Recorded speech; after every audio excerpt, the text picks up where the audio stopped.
YouTube Ozzico in the Godows is back after Sunday's action in NFL Week 1, and it was a good one. We're here with our recap video, going over the biggest takeaways, biggest winners, biggest losers, who not to panic about, what's not overreact about, and then teams that won that we're not sold on quite yet.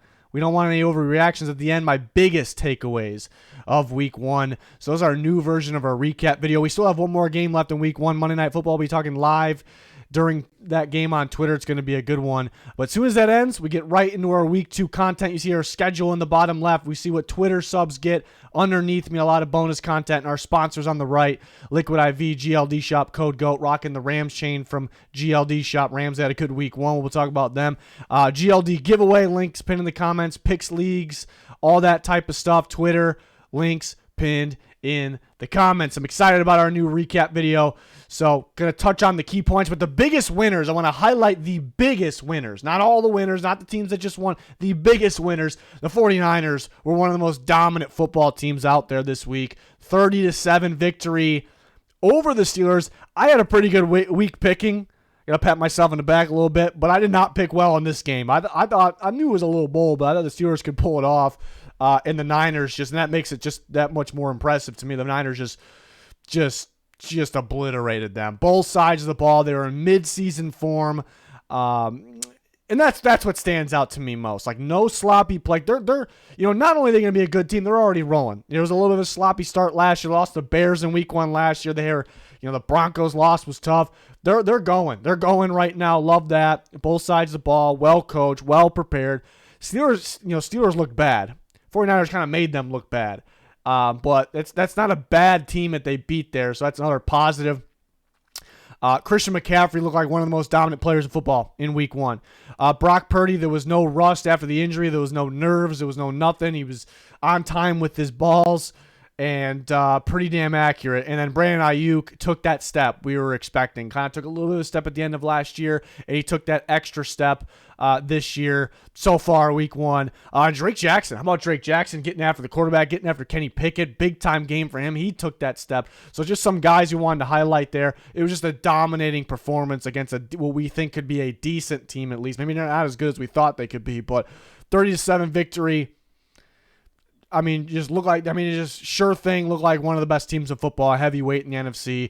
It's a confirmation because the season didn't start yet. We knew they would be good, but here's a little bit of it's only 1 week, but a little bit of a confirmation here. So one of the huge winners in Week 1. Another one, the Cleveland Browns winning 24-3 over a legit contender in the Cincinnati Bengals. Defense looks legit, looks elite. Jim Schwartz looks like a great hire, and I was really hyping those things this year. I thought the defense would be better than people were expecting. That Schwartz hire was, pretty big time there. And they hold the Bengals to 3 points. Play very well in the rain. Got pressure on Joe Burrow. They dominated that offensive line. The secondary, I don't know if the secondary is going to get enough credit here. I mean, they were tight in coverage. They were, just making sure the ball was hitting the ground rather than being caught. There was a lot of tough throws on the sideline that the Bengals had to try to make because how tight the coverage was. The corners, the safeties, the whole crew out there. And, of course, the pass rush does come first, but this was a great job, and they won this game with defense, and the offense kind of came along. They were moving the ball somewhat early. They had a fumble early, but so I guess they moved the ball maybe even better than what the score would show. But you would like a little bit more execution. You would like a little bit more through the air, but it was raining, and they did enough, obviously. And Watson and Chubb, I was like combining Watson and Chubb, their legs. They won with they won defensively, number one, but offensively they won with those guys' legs. Chubb is as good as ever. I mean, we expect that from him. He was very, very good when he got the ball in his hands, and I thought Watson was key, escaping pressure, rolling out, and then running. I thought that was huge. He even got a touchdown doing that. And I think that kind of opened up everything else. So this is a really good outing for the Cleveland Browns. They're one of the bigger winners in Week 1. Another one, the Miami Dolphins. And, yeah, the defense, I guess a little bit of a question. You expect the defense to be a little bit better. So maybe for a team that won, if there's something, a negative about them, maybe something you could put in the loser column is their defense. But they did clutch up on that last play on defense, that last drive. But you do expect to be a little bit better under Vic Fangio. They were missing Jalen Ramsey in this game. You just thought they would do a little bit more damage. The Chargers stopping the Chargers' run. You know, they could have done a little bit better, but maybe they're, Chargers got a good offense. Maybe there's some positives going forward, but I do consider them a big winner because they got the W in this big time elite offensive showdown, whatever you want to call it. And the offense looked tremendous. 536 yards, number one in total yards by a long shot. They're the only team with over 500 yards, and it was just downright scary. So explosive. They can get any amount of yards at any given time. They can score at any given time. You're never safe against them. You're never safe, like third and long, whatever it may be. And they could spread the ball out a little bit too. And we even saw Barrios getting going. But, Tua and Tyreek Hill, just ridiculous. Looking like some elite stars in the league. And, again, Tyreek doing his thing. But it's still amazing just to see him just take the top off, burn guys, just get you at any given time. That's like the best way to describe Tyreek Hill. If you're being boring, it's like super fast receiver that's really good and a big time playmaker. Be more specific. A guy that can just get you at any time and just he'll scare the shit out of you like that. That's the way I want to explain Tyreek Hill. But Tua he did have a bad interception where he threw it up for grabs. They could have had points there. But, he was fantastic. And that's kind of today's league. Like, guys are going to turn the ball over a little bit if they're going to be gunslingers. They're going to be these offenses that are high-powered passing attack. They're going to throw the ball that many X amount of times a game. You're going to turn the ball over. But can you dig yourself out of it? Can you keep going? Can you stay consistent? Is there a gap where, it's bad? And I didn't see that from Tua. It's okay. It's a bad interception, and it was a close call in this game, so you would like that back. But, man, to be able to keep going and make the throws he was making and that maybe the play of the day where he stepped up past the pressure, and it wasn't crazy pressure, but the way he stepped up quickly, didn't take his time. He knows what's happening before it's happening. My guy's gonna get open on the outside. To make this throw is the best as I possibly can make it. I'm gonna step up and throw it on the run. I'm gonna do it quick. I'm gonna do it before the defense knows. That is a play where, and again, the pocket wasn't too much of a mess. Did he have to step up? No, but it was the right decision to do so. But that type of play kind of separates the men from the boys. Knowing what you have to do, for the best possible outcome before anything happens. And that is my biggest takeaway from that play. But it looked pretty damn pretty, the way he stepped up, in the pocket and let it sling. Perfect ball. Tyreek, big time play. I love what I saw there. They dominated man coverage. The Chargers were in man an insane amount. They won when they were in zone too, but it was only 20% of the time. But those teams that want to run man coverage, good luck against the Miami Dolphins, and they're going to play one this upcoming week on Sunday Night Football. So, yeah, that offense looks something. The defense is a little head-scratching, though, because you expected a lot better, but maybe we'll chalk it up to week one. Maybe we'll chalk it up to the Chargers got a pretty good offense, and they kind of changed things with the run game, so it's kind of unexpected, tough game plan. The Dolphins got out of here with a win. Another thing, too, maybe this is a positive and negative. Got a lot of takeaways of the Dolphins. Maybe a positive and negative. The first drive, they drove down the field with ease, and then they fumbled the ball.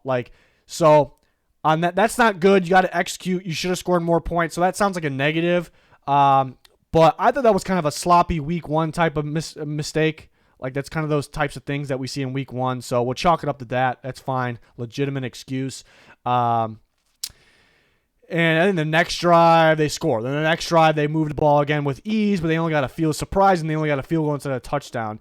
And then there was one drive where they're about to score. Tua threw the one out for grabs. Maybe not about to score, but it looked like points were coming.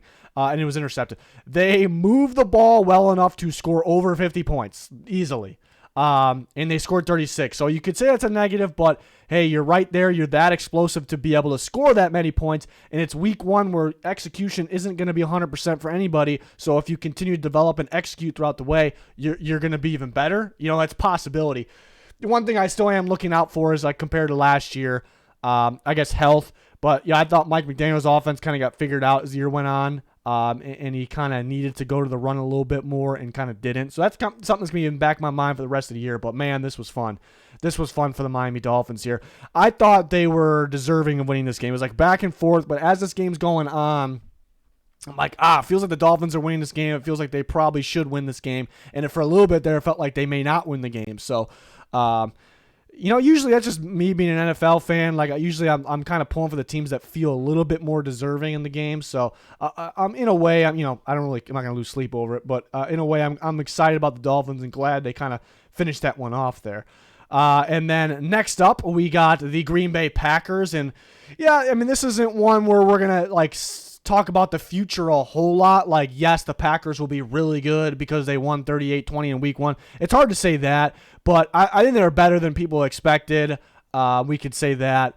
There is some promising stuff there ahead of schedule maybe, but they go and they dominate the Bears 38-20, and it felt like they won by more than that, really. Going to Chicago against a rival week 1 and trying to deal with Justin Fields' legs usually actually is a tough task, even if you think the Bears, which they are, a struggling team. So overall, this is a big positive. Aaron Jones is absolutely dominant running game, even in the passing game. He was absolutely dominant. Romeo Doubs didn't do a whole lot in terms of production, yardage-wise, but he was a monster in the end zone, so love that.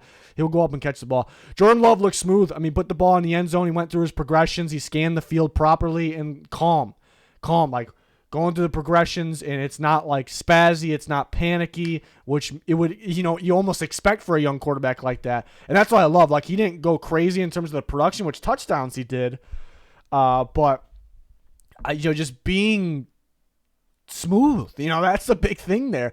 I thought they won with both sides of the ball. Like, the Packers went out there and dominated on both sides of the ball, in my opinion. Defense, they got after Fields. They slowed him down on the ground. They didn't let him get crazy on the ground. They got turnovers. They made big plays. They got a pick six. So the offense is actually the highlight of this because it's good to see. Like, they're ahead of schedule and they put up 38 points.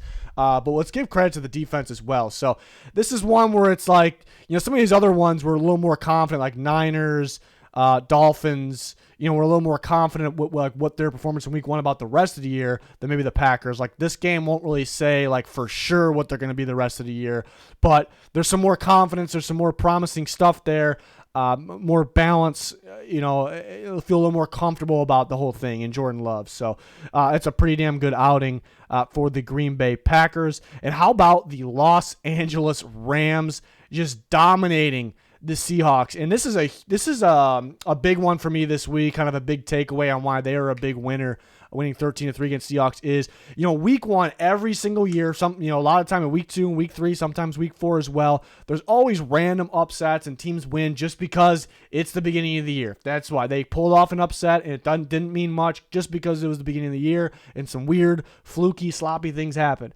And you may say, if you didn't watch this game, you may look at this one, that's probably what it was. Like, Seattle's got to be way better than the Rams. It's probably just one of those fluky early year things. But if you watch this game, I say not so fast. There was no weird week 1 things going on in this game. There was no fluky things. There was no sloppy turnover, like week 1 turnovers. There's really no excuse, for the Seahawks in this game. And there's really no reason why for you to say the Rams, maybe they're not for real. They just plain and simple were just better than the Seahawks. There was nothing fluky or weird about it. And it is kind of weird, though, because the Rams are not supposed to be that much better than the Seahawks. And we'll see what happens. I'm not making predictions with this on how those two teams will be, not head-to-head, but against the field, record-wise, end of the year. I'm not making a statement there. But plain and simple in this game, there was nothing weird about this game. The Rams were just better in every phase, offense, defense, coaching, and they dominated. And they probably could have won by more. Van Jefferson that was an ugly drop, and that was a big gainer too. So they could even won by more. Offense still explosive. It makes them sneaky because if Stafford's out there, he's still got a live arm. He's still explosive. They scheme up plays well. The play calls, the play designs are great. You don't know who's getting the ball. Kyron Williams getting the ball, getting 2 touchdowns, almost had 3. They can spread the ball out, and they don't even have their best weapons out there. They don't even have Cooper Kupp out there. So they're still explosive. As long as Stafford's healthy and out there, he's still got that arm. They still got Sean McVay. So well coached. So well. The game plan was great. It was like, I don't even want to explain it. It's like just so easy for them. Like, we're going to go out there. We're going to do this. We're going to win the game. That's kind of what it felt like, and that's what happened. And they just again, they didn't there's a lot of upsets in week 1, and it's like the upsets happen because sloppiness from the other team. The other team, the losing team even outplayed that team, but the upset team still won. It's like those are your early season upsets where it's like you can't really take too serious for the rest of the year. But this one, the Rams put us, put the world on notice here, I think, with this. Are they going to be great? Can't really say that, but and they dominated time of possession. I mean, they led the league in time of possession, and that's just, you control. I mean, that's great. It's a great sign. You control the clock, you win the game. You win the game by a lot. Just so well coached. Because the defense, they just kind of tore down, but they still played well. Ernest Jones was fantastic. I mean, give credit to Raheem Morris. It's just so well coached on both sides, so well prepared.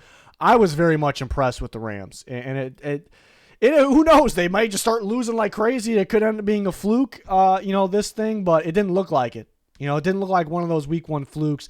The main thing with them, though, we know they can be sneaky. They just got to stay healthy, and they didn't even have Cooper Kupp out there, but mainly Stafford's got to stay healthy. And then my last big winner, but there's a lot more to go over still, the Dallas Cowboys. I mean, 40-0 on Sunday Night Football in New York. And people say, well, the rain was a factor. The rain slowed down the Giants. Well, the rain didn't slow down the Dallas Cowboys. They won 40-0. Just absolutely dominant, showing why they are a heavyweight, showing why they're one of the most dominant NFC teams, dominant regular season teams. Elite defense. To me, I predicted to be the best in football. After that, you got to call it the best in football still. It's only one game, but I mean, just guys flying around the field, getting pressure, getting sacks, getting their hands on the ball, making big hits, like team defense. Dan Quinn deserves a lot of credit. I think it'd be an insult to single out like one guy, because this is a team, and there were guys that really stood out. Guys forcing fumbles, guys getting multiple sacks, guys getting several pressures, but I mean, it was a team defense. Everybody played out of their minds. Everybody looked fast. Everybody looked violent. I'm sitting there watching. I'm like, it's kind of a lame game because it's 40-0. If you want to see good football, but at the same time, it's like, man, I kept saying that. This is a good football team. This is a really good football team. We kind of knew that going in, but you got to respect it. Just great on both sides of the ball. The defense stood out a little bit more, but every phase, like special teams scored. Defense making big plays with the offense, execute when they needed to. I guess if there was a negative, it does feel like they kind of need a tight end. Like there's one spot where they got worse, losing Dalton Schultz. But everywhere else it feels like they're better. They can beat you in so many different ways. With the run, with the pass, with defense. It's just pure dominance here. And then some more positives.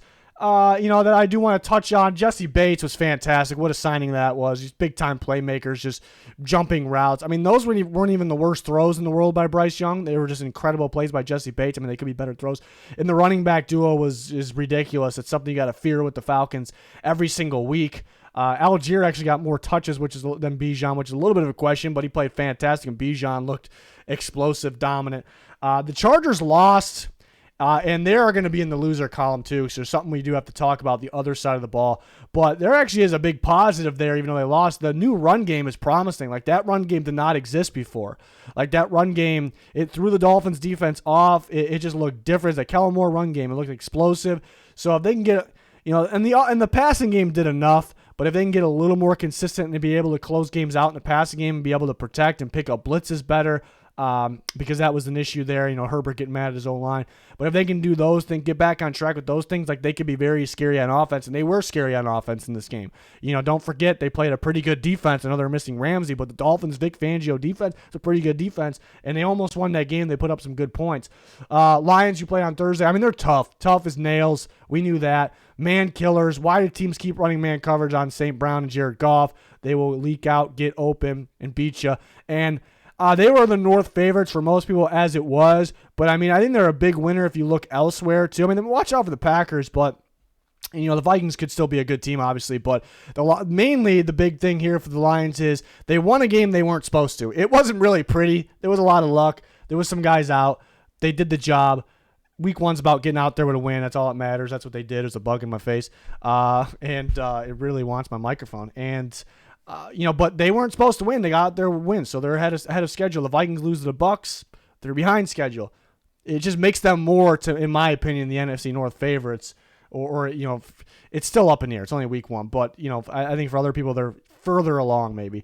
Ravens second half adjustments look good. The offense was a little sketchy, a little sus in the first half. Lamar wasn't great. It was a little stale. It's like Todd Monken's there. This is supposed to be explosive. It's supposed to be fun. It's going to be impossible for the Texans to game plan. And, But I thought the second half adjustments to put that game away were great. Zay Flowers, active, and very fun. A lot of screen pass, a lot of underneath. That's okay.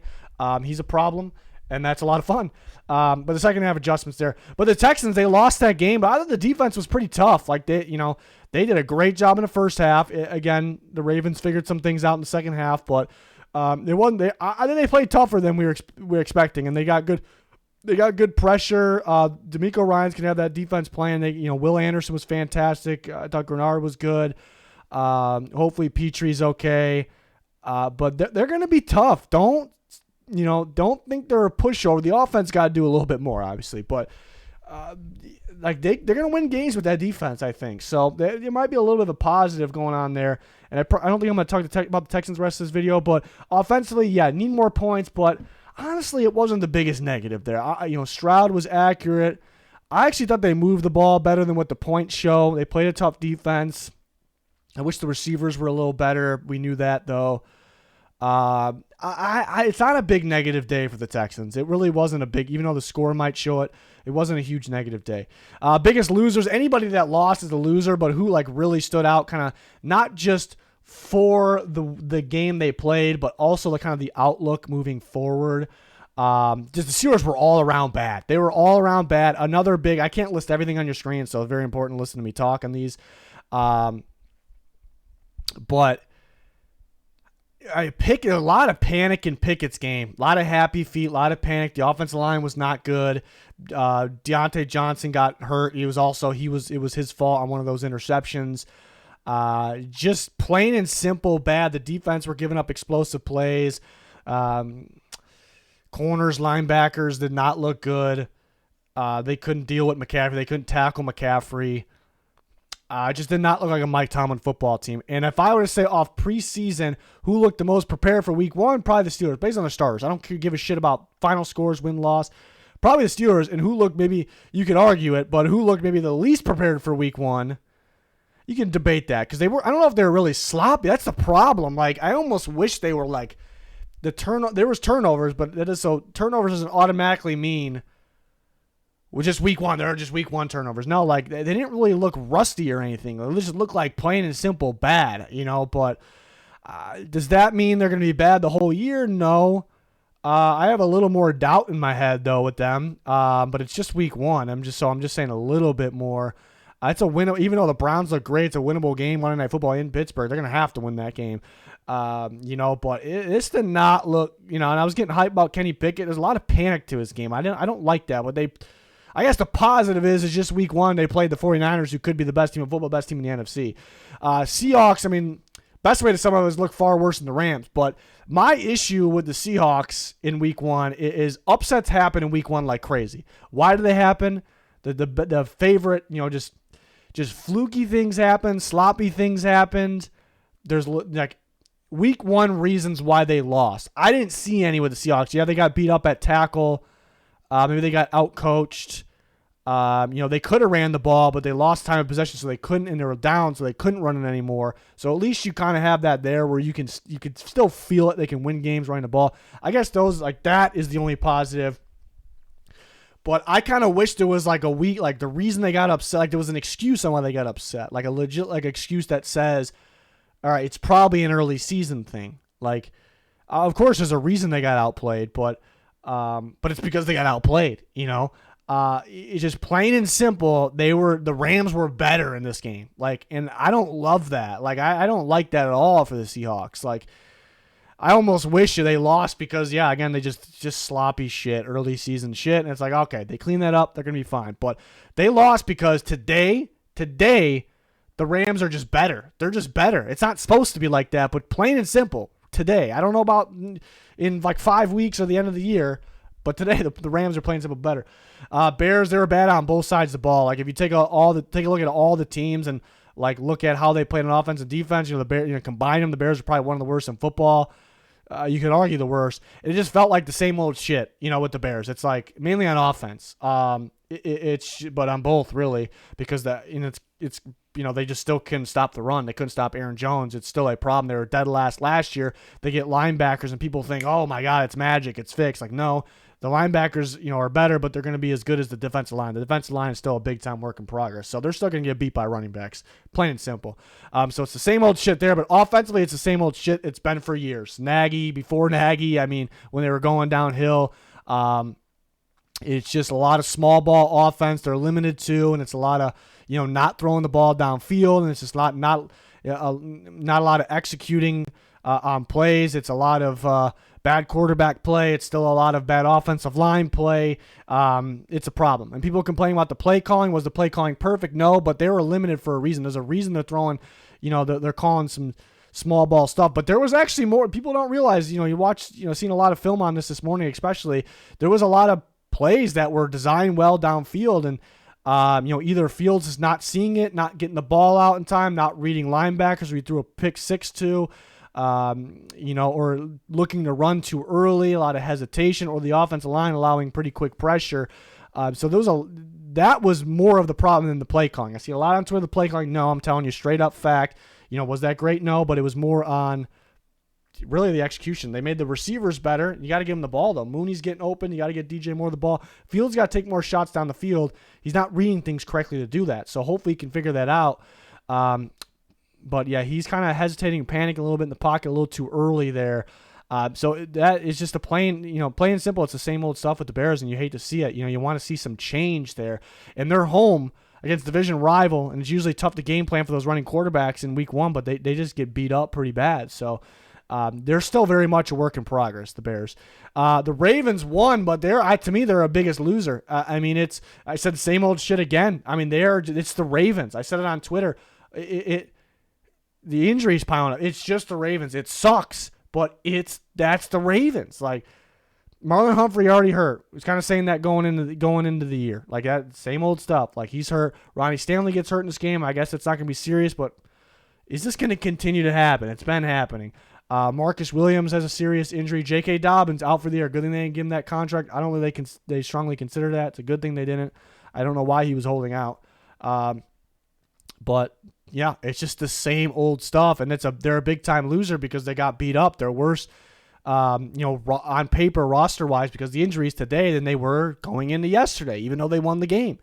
And then how stacked the AFC is, that's tough. That's tough. Tannehill was bad. Tannehill was really bad. Off-target throws. Even when he didn't throw, he had 3 interceptions. But even when he didn't, he had Okoronkwo wide open for a touchdown, missed him. We saw a few years ago, like the year the Titans were really good in the top of the AFC, Tannehill was fantastic. He was fantastic. We have seen the decline. Has it been drastic each year? No, but we've seen the decline inch by inch, and now if you put it all together, since then and now, it's kind of drastic there. So just bad. Malik Willis is the backup right now, but I'm almost saying, when is it Will Levis time, And Henry, I'm blocking him, but Henry is still the offense. I know he didn't, the other guys got yards, but for them to have a big play or to get momentum going, it's up to Henry to take a big run, and throw a guy with the stiff arm or take a slip screen or do the same thing, because the slip screen is deadly, but it's still on that. It's a kind of stale. Offensive line's not great. It didn't play as bad as we expected it to be. There was other offensive lines far worse. There's a lot of bad offensive line play. Bears Titans kind of in the same boat. It was bad offensive line play. We expected them to be bad, but there were far worse offensive lines out there. I will say this, Titans fans, if you're listening, the Titans probably should have won that game. I think they kind of got screwed a little bit on that Derek Carr fumble. I don't blame. We'll talk about this again when we talk about the Saints, but the Titans fans might be listening as I'm talking right now. I don't blame the refs completely for blowing the whistle, because it sure looked like live. It sure looked like a throw. When it happened live, I'm like, I was incomplete pass. But you saw the replay, and to me, the ball was out and it kind of just got pushed forward. So to me, that was a fumble. So I blame the officials or the league, who they're talking to, for not reversing that.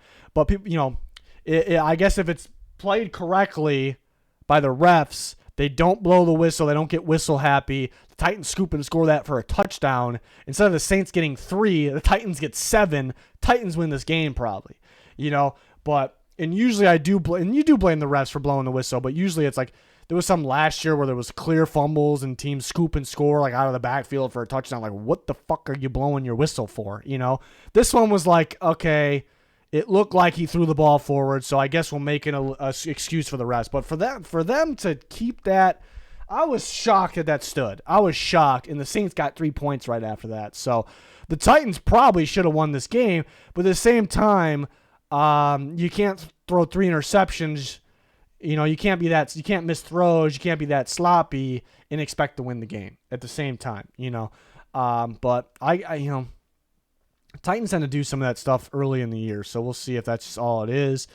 And then other biggest losers, Sean Payton, first game with the Broncos, I didn't think it was great. Start with an onside kick, looked like they covered it, but that backfired because the Raiders started at the 44-yard line. They went and scored, and the Raiders weren't too active on offense throughout this game.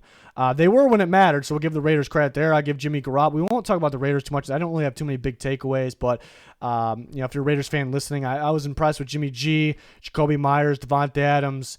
I thought they were clutch in good situations. Max Crosby, of course, they did enough to win that game. But Sean Payton, starting with the onside, gifted him 7 points. Basically, he had to bring in his kicker Will Lutz, and I graded that trade poorly. I didn't like that, and he misses an extra point. They lose by 1. So Sean Payton just insisting on what he does, and then Russell Wilson kind of just playing like he did last year. I mean, not really with the, and there wasn't there was some games last year where it was just bad turnover, so we didn't see that, but just stale offense, not much going. I think relying on Javonte Williams in this game. It just kind of felt like the same thing as last year, like pretty tough defense, not enough offense, just stale. It is not pulling out the win. So, we're not going to judge fully getting Sean Payton off that, but I don't think it was a good first outing there. It's just very disappointing. Like people thought, and they still got a whole season, and they better be better than last year. They have to be, right? But people thought it was going to be magic. Like, okay, Russ is going to be elite again. It's like, what are you talking about? And the Chargers, there was actually, the Chargers lost, and we talked about there in the winner column, actually, with the run game. Like, the offense is explosive, but man, was this defense bad. I know the Dolphins got an explosive offense, but this was a bad defense. Like, everything about it was bad. I mean, the Dolphins didn't run a whole lot. They could have, and they would have ran pretty well, but they were just so easy with the pass game, so that's what happened. But the defense was just very bad, very stupid defense. It just did not look good, and I don't understand running 80% of man coverage. 80% of snaps were man coverage. You just don't do that. Zone coverage throws off quarterback. Zone coverage, the best defenses mix it up. We're going to run man. We're going to run cover 2. We're going to run cover 4. We're going to, they mix it up quite a bit. And there's more variations of zone coverage than man coverage, and it's a little more tricky for quarterbacks and receivers to read pre-snap and during the play. So that is the reason why the best defenses mix it up, but they run more zone than man in today's NFL. And the Chargers are out there running 80%. Is insane. I mean, Cowboys, Patriots, Giants, these are teams that run the most man coverage. How much they run last year in football? Like just over 50%. Maybe it's not even like 48%. We're talking about 80% here. I know Staley wants to run man coverage. I know this defense is kind of, maybe it's not built to run man coverage, but, nobody really, he wants to run man coverage, like I said, but no coach really wants to or thinks it's smart to run 80% man coverage. There's no way that staff, Staley over there, thinks that. So there's a reason they did it, and that's not a good sign. The only thing I can think of, only thing that makes sense, is that he didn't really trust his players in zone coverage. Maybe they're not ready yet. That's like high school, like college shit. Like, so I don't get that. The defense is playing simple bad. I already know the Chargers' run defense is going to be good, but the Dolphins didn't even need that, to win. The pass defense was awful, so some questionable stuff going on there. The Giants were all around. They were one of the worst teams this week, maybe the worst team, just all around bad. Daniel Jones was awful, fresh off that contract. I guess we'll blame it on the rain, but you got to be able to play okay in the rain at home. Sunday Night Football. Offensive line didn't do him any favors. Like the offensive line, he was constantly pressured, but it doesn't change the fact that he playing simple was bad. Like, so, I mean, just both things bad there. We know Daboll's a good coach. His opening script was great. They get 0 points. The rookie center botched snap that led to everything. Just a bad start, turnovers, bad play. They weren't good on deep. I mean, they were just bad. Like these are like the before last year Giants. Like so was like it's just week one. So I'm sure the Giants are going to be tough. They're going to win football games, but I know in the back of people, nobody's making a statement, but in the back of people's minds, I know it. People are like, all right, the Giants going back to being the Giants. Like, are they just going to be sloppy, not a good team? I mean, the Cowboys are dominant. They ran into the Cowboys. The Cowboys are legit right now. So, but the Giants, maybe, all around, were they the biggest loser this week? Maybe. Steelers were so disappointing just from what I was expecting. So them up there as well. So it was a tough go for the New York Giants. They're at home in prime time. I had them scoring 17, and some of those fans, I already saw some deleted comments. I think it was Score Predictions video saying I'm out of my mind for predicting only 17. Well, they scored 0. So how about that? Don't panic and overreact. It happens every year in week one. Like teams get upset and everyone's like, okay, this team's gonna suck. Write it down. Like no. Every year there's like week one upsets. The Chiefs, I don't really have to say. Well, no, they'll be fine. I'm still wondering about the receiver position though. Like, can they actually win a Super Bowl with that receiver unit? That's really not this video, but they're going to be fine. They're going to be a good team. It was sloppy. They probably should have won that game. The Bengals, this is what they do. I predict the Bengals win a Super Bowl. I'm sticking with that prediction. This was a bad outing, very bad outing. Did they lose on the week? Yeah, but I'm not considering them the biggest loser. It depends on how you view things. Like people will say they're the biggest loser. The Bengals might be the biggest loser of the week because they scored 3 points. They had the least amount of offense in football. They lost 24-3. So plain simple, they're the biggest loser. If you want to do it that way, that's fine. I kind of look forward to things. The Bengals, this is what they do earlier in the year. They did it the last couple years. They did it last year. People were calling for Zach Taylor to be fired. They know what they're doing. They develop more and more as the year goes on. This is just what they do. I said it in several videos throughout the offseason, throughout the week, last week. Like, the Bengals might look like shit this week. Do not panic. And the Vikings, very sloppy. One of the sloppier turnover teams in week one. So they're obviously a loser. You lose the Tampa Bay Buccaneers at home. You're sloppy. So obviously you're a loser. And obviously it's not great. And you got to play the Eagles on Thursday night in Philly. You're probably going to be 0-2. So that's not great. But at the same time, they were very explosive against a good defense on offense. When they were on offense, very explosive, and they completely outplayed the Bucs. They completely outplayed the Bucs to win big. Actually, not only win but win big. But again, you lost. So that's overall. These teams are losers. But if you're able to be that explosive on offense against a pretty decent defense, you just got to clean up on the turnovers. It just felt like the week one turnover type of game, a game that we see every year. They had one where their guard and Ingram off the snap went like this and hit the ball out of Cousins' hands as they were moving down the field, and the Bucs got a freebie. Like that not only just is a fluky week one turnover. I was thinking last night, I coached youth football. I've seen a lot of youth. I played youth football. I've seen a lot of it. High school, same thing. Watch college and NFL. It's my job. I have never seen that. So, and I think if that doesn't happen, they win the game. They had they jump off sides and a field goal that resulted in a 4-point swing. It's just week one shit. They did lose to a bad team that they should beat. Sloppy, negative. They're a loser on the week, but this was one of the ones where it's like, okay, they completely outplayed their opponent. They lost because of their. Maybe they should have played starters in preseason, and maybe that wouldn't. That's my takeaway actually. So. Not a good outing for the Vikings, but I think it just felt like the week one shit. And the Patriots lost the Eagles, but boy, they put up a fight.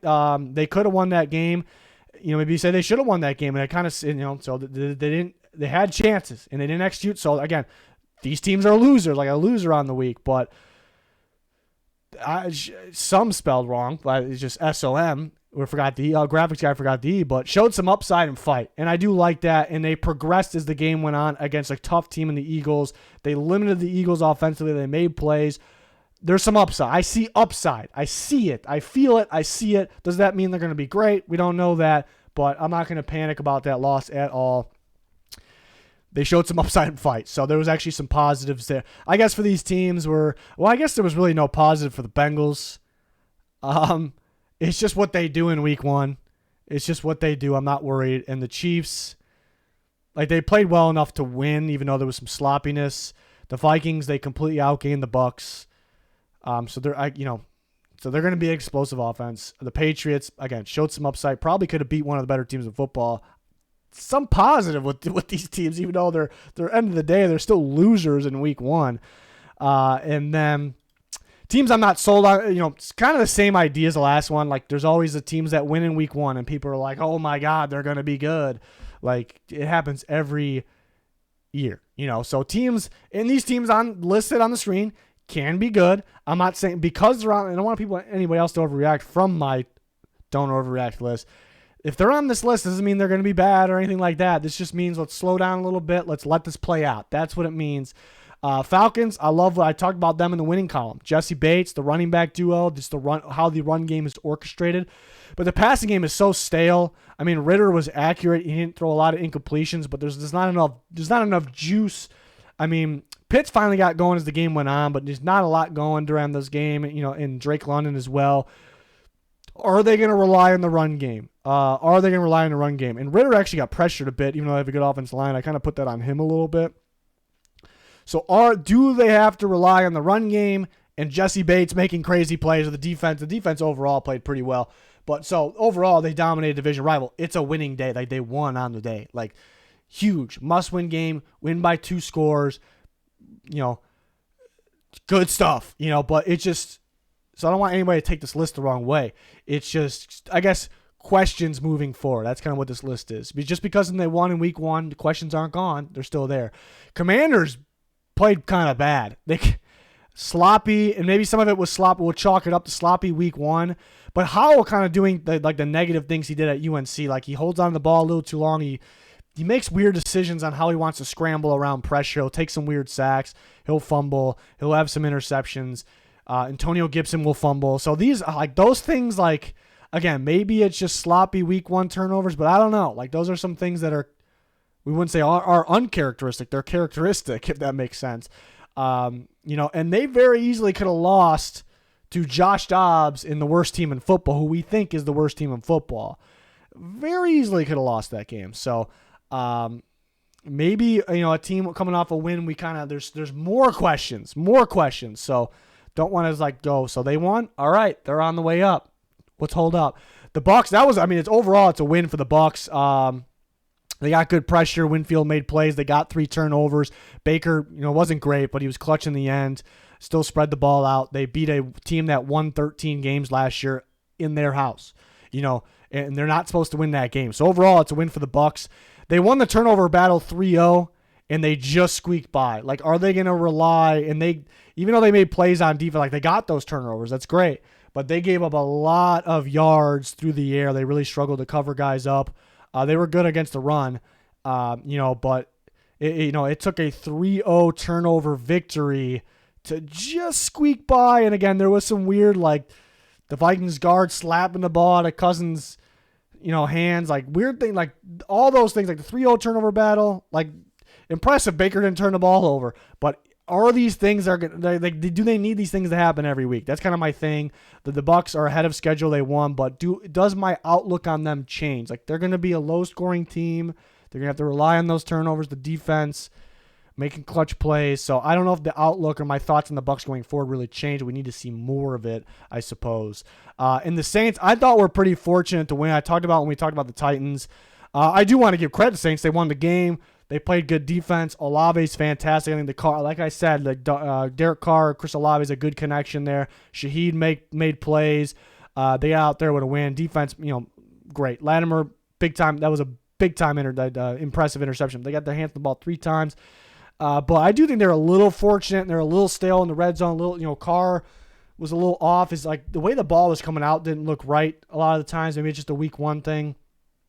But they got to execute a little bit better. I did think Carr fumbled on that play. I really thought he fumbled on that play, and the Titans scooped it up, scored. So instead of being 7 for the Titans, it was 3 for the Saints. But even if they got the call right, but then called them, so maybe they don't get the 7, but the Saints were, the Titans would be there with the ball. The Saints don't get the 3. It was a very, very close game. But they did win the game. It's all about getting out of week one with the win. Defense was solid, playmakers.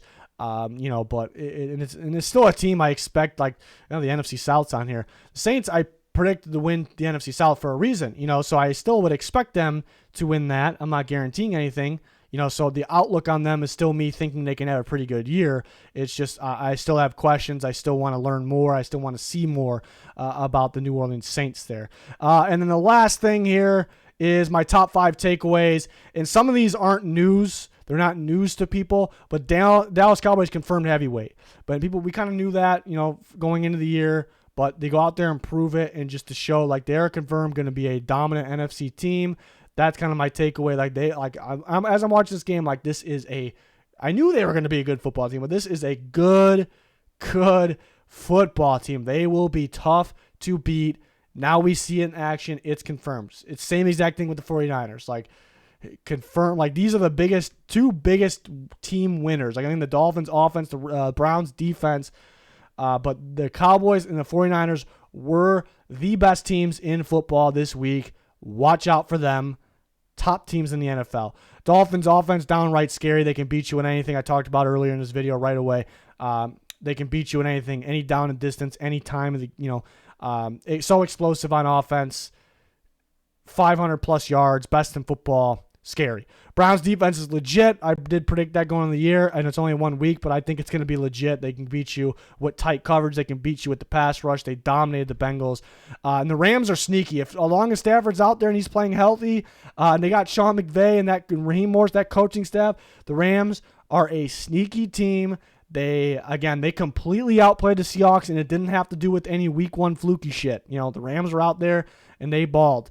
So these are the biggest winners plus biggest takeaways. And a bonus one is the Ravens won, but what I come away thinking is it's the same old Ravens with the injuries. They're going to keep happening.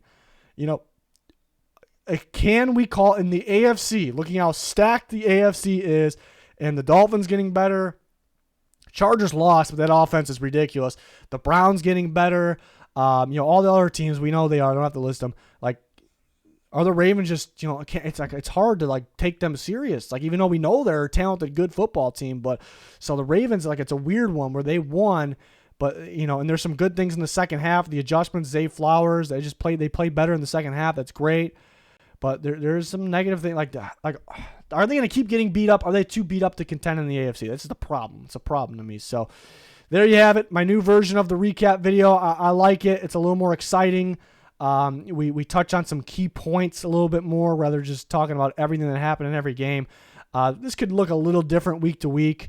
We won't talk about the overreact stuff as the year's we're well into the year, obviously.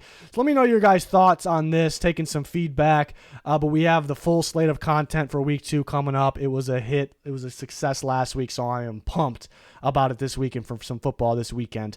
Make sure to follow us on Twitter for even more content, and even more if you subscribe on Twitter. Subscribe to notifications here on the channel. It's going to do it. Thanks for watching. Goodbye.